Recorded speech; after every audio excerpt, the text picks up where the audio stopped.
આજે આપણે ફરીથી જે કાલનો અધૂરો પોઈન્ટ હતો એ પૂરો કરીશું, એટલે કે ડબલ ટિકર રિક્વાયર્ડ, એટલે કે મલ્ટિપલ આપણે અહીં ડિટેલ જોવી હોય તો એ કઈ રીતે રાખી શકીએ. તો આપણે સૌપ્રથમ ફ્રેન્ડ્સ સેટઅપમાં જશું. એમાં ફ્રેન્ડ્સ કંપની સેટઅપમાં એડવાન્સ મોડ્યુલ, એમાં સ્ટીકરનું સેટઅપ તમે યસ કરેલું હોય તો એ આપણે એમને એમ જ રાખીશું. ત્યાર પછી સ્ટીકર સેટઅપમાં આવીશું. અહીં સ્ટીકર કન્ફિગરેશનમાં જશું, એન્ટર આપીશું. ત્યાર પછી અહીં એક સિક્વન્સ આપણે ઓલરેડી લઈ લીધી છે, એટલે કે ટ્રેક નંબર જે છે લાઇનિંગ આવે છે એ ટ્રેક નંબર આપણે ડબલ કરવી છે. તો અહીં મિનિમમ સ્ટોક લેવલ અને પ્રોડક્ટ સ્ટોક સ્ટીકર બે રાખી દેશું. અહીં ટ્રેક નંબર આપી દેશું, તેને ટ્રેક નંબર આપણે 2 આપીશું, ઓકે કરી દેશું. ત્યાર પછી રેકોર્ડ લેવલમાં સ્ટીકર નંબર આપી દેશું, અહીંયા ટ્રેક નંબર 2 લઈ લેશું, ઓકે કરી દેશું. એસ્કેપ મારીશું.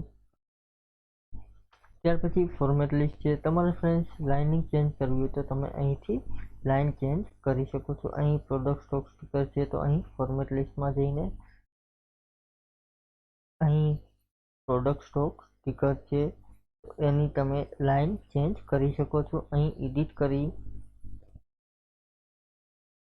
અહીં ડિફોલ્ટ નહીં પરંતુ સિલેક્ટેડ રાખીશું. ત્યાર પછી અહીં તમારો મનપસંદ કલર તમે સિલેક્ટ કરી શકો છો. ફ્રેન્ડ્સ અહીં આપણે એક કલર સિલેક્ટ કરી લીધો છે, અહીં ઓકે કરી દેશું.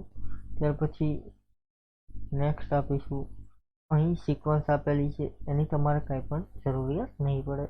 ત્યાર પછી ફિનિશ કરી દેશું, અહીં ઓકે કરી દેશું. એસ્કેપ આપીને બહાર નીકળશું. ફ્રેન્ડ્સ સેટઅપ સેવ કરશું.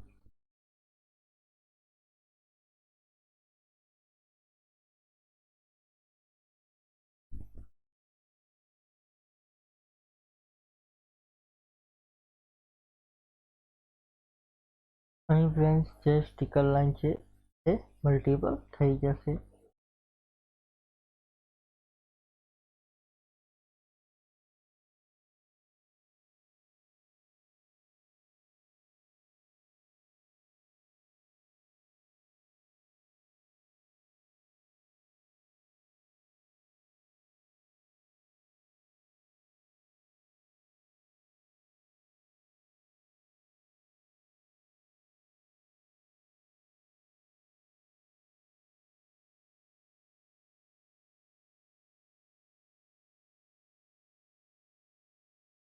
અહીં ફ્રેન્ડ્સ સિક્વન્સ નંબર આપણે સેવ નથી કરેલા, અહીં 2 રાખીશું, ઓકે કરીશું.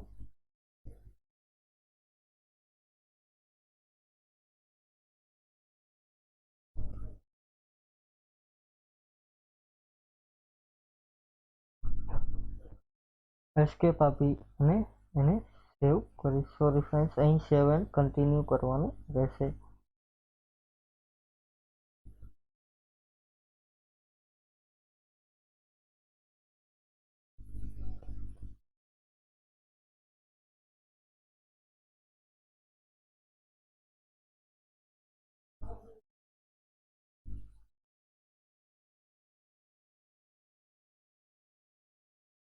અહીં આપણે 7 એક્સિટ આપી દેશું.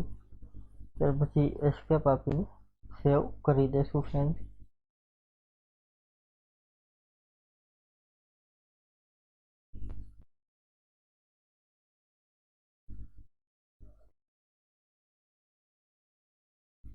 ફ્રેન્ડ્સ તમે અહીં જોશો તો સ્ટીકરની લાઈન બદલાઈ ગઈ છે. અહીં ફ્રેન્ડ્સ સ્ટોકની રિક્વાયર્ડ આવી ગઈ છે બીજા નંબરમાં. ત્યાર પછી આપણે જે કલર સિલેક્ટ કરેલા રેડ એ અહીં જોવા મળશે તમને.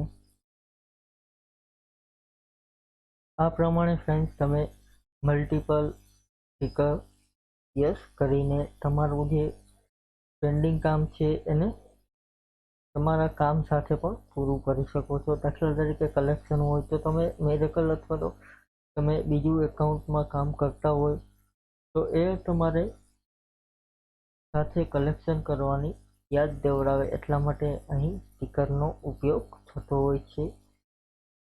આ પ્રમાણે મલ્ટિપલ સ્ટીકરની રિક્વાયર કરીને તમારું જે કામ છે એને તમે યોગ્ય સમયે પૂરું કરી શકો છો ફ્રેન્ડ્સ. Thank you. આજનો જે પોઈન્ટ હતો એ પૂરો. કાલે ફરીથી એક નવો પોઈન્ટ જોશું. Thank you.